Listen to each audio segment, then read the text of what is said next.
Chapter 3, Critical Thinking and Analysis. So, in previous videos, we talked about finding a research topic and developing your idea around this topic.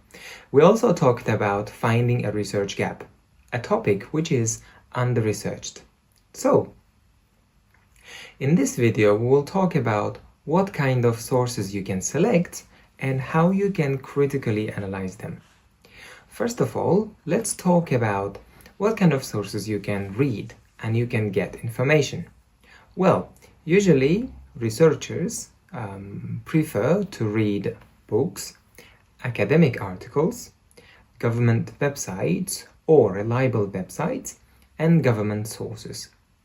When you are reading books and articles, they usually include peer-reviewed, reliable, and valid data. However, some websites might not be even very reliable. So when you are choosing websites, you need to critically analyze and see if it's reliable, valid, free of commercialism, and so forth. And if you are sure that this website is credible, then you can choose this website too. Once you have chosen an article, let's say, how do you know that this article is also reliable? There are certain things that you can do. Number one, you can look at the author of the article. I mean, when you find the article online, you can click on the author sometimes, and then the website shows you who this person is, where he works, and how many years he has been doing research, let's say. You can also find some related articles by this author. From this information, you can make sure that this author is reliable or is an expertise in his field, and you can use this article. Number two, you can look at the publisher. I mean, what kind of journal publishes this article? If this is a reliable, valid journal, then the article tends to be valid too. If the journal is, let's say, not very credible, then the article quality might not be very high too. You can also look at the information whether this article is peer-reviewed, checked by another researcher or not. Usually, peer-reviewed articles are high quality. And the date of publication. If you are, for example, focusing on the current trends of teaching, then you cannot choose an article which was written back in 1950s or 1960s, because it has been 70 years and of course the information in it has already become obsolete. Therefore, you need to choose something recent.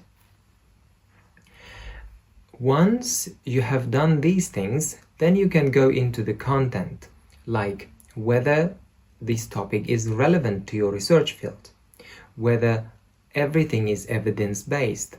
When you are reading the article, you can see if the article is very general or giving specific information, especially about the results.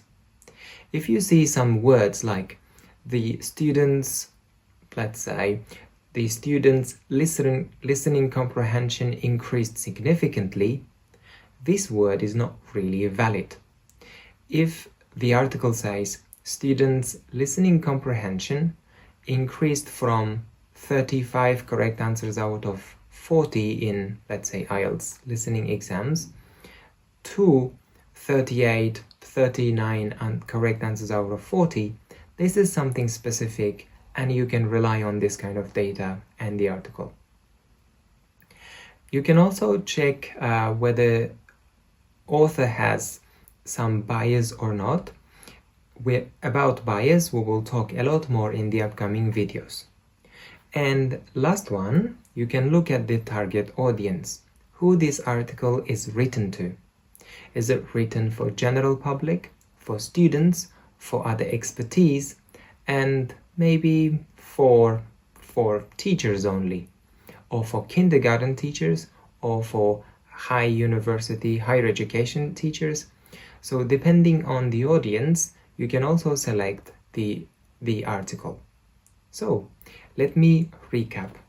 When you are going to decide whether one article or book is reliable and valid, and you can use in your own future research, you can look at the author, affiliation, the reputation of the author and affiliation, the publisher, peer reviewer, date of publication, relevance, evidence, bias, and target audience.